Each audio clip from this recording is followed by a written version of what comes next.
Well, working on a lock and dam on the Mississippi River used to be considered a man's job. Until about 30 years ago, when a handful of women from our area decided to change that. News 8's Carrie Vick joins us with the stories of 3 women who are proving there's a place for everyone in the lock and dam industry.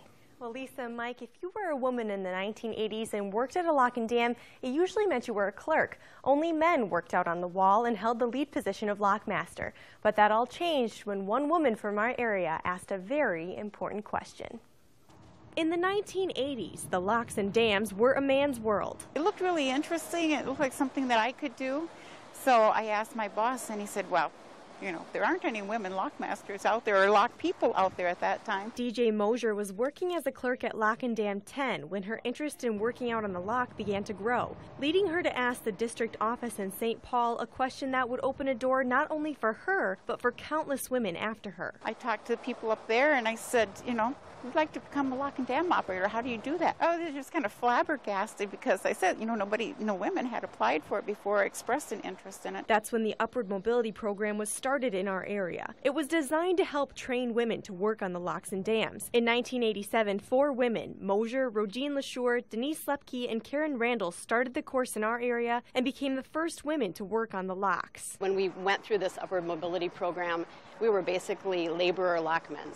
So we did everything that the guys did, you know, greasing, we operated equipment. My lockmaster at that time said, you know, you put your best foot forward, you can do whatever you can. And while the first challenge was just to start working on the lock and dam, Mosier, LaSure, and Lepke all had their sights set a little higher. And we were sitting there talking about, you know, our work at different sites and all this and that and going on. And it was towards the end, and somebody, and I don't remember which one of us said it, wouldn't it be something if, you know, one day one of us made lockmaster?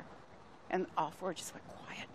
And we just sat there and looked at each other because it was something that you could you didn't want to say it. I mean, you might think it, but you just didn't want to say it back at the. And after spending years working their way up the ladder with plenty of support from their coworkers, 3 of them reached their goal. In 2003, I came to Lock and Dam 7 here as a lockmaster. 2 years ago, I got the lockmaster job at Lock and Dam 8. This last December, I was selected as lockmaster for Lock and Dam 6 at Trempealeau. But it was no easy task. All 3 women raised families while climbing the ladder. And even though their coworkers were supportive, they had to work hard to prove their worth. It was just a matter of how hard we wanted to get where we wanted to get.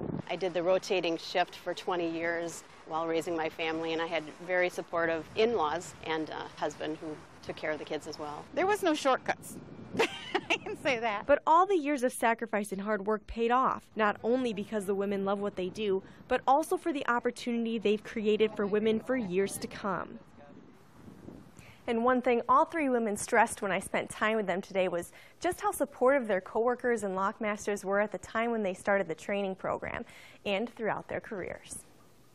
Very cool. Thank you so much, Carrie. The 4th woman, Karen Randall, who started the Upward Mobility Program, is still in the business, working as a head operator at Lock and Dam 3.